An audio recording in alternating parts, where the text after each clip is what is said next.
பாலக்காடு விரைவு ரயிலில் ஏற்கனவே பயன்படுத்தப்பட்டு சுத்தம் செய்யப்படாத போர்வைகள் பயணிகளுக்கு திரும்ப வழங்கப்பட்டுள்ளதாக குற்றச்சாட்டு எழுந்துள்ளது. பொள்ளாச்சியிலிருந்து சென்னை நோக்கி வந்த பாலக்காடு விரைவு ரயிலில் P2 கோச்சில் பயணிகளுக்கு போர்வைகள் வழங்கப்பட்டுள்ளன.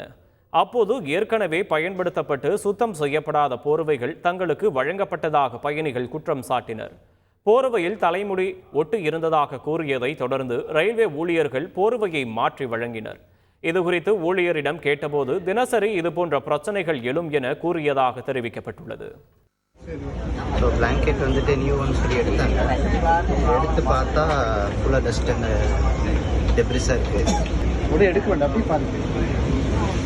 யூஸ் பண்ணல பெட் செட் அப்படி மடிச்சு வச்சிருக்கேன். அந்த பாரு முடி சார், யூஸ் பண்ணதில் கிடையாது சார். அவங்க பண்டல் வரதே இருக்குதான் சார். இங்கே பாருங்க, முடி தெரியுதா?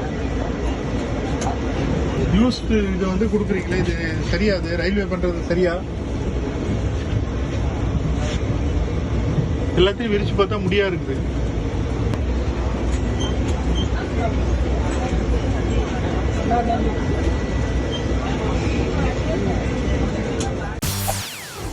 செய்திகளை உடனுக்குடன் தெரிந்து கொள்ள உடனே சப்ஸ்கிரைப் பண்ணுங்க.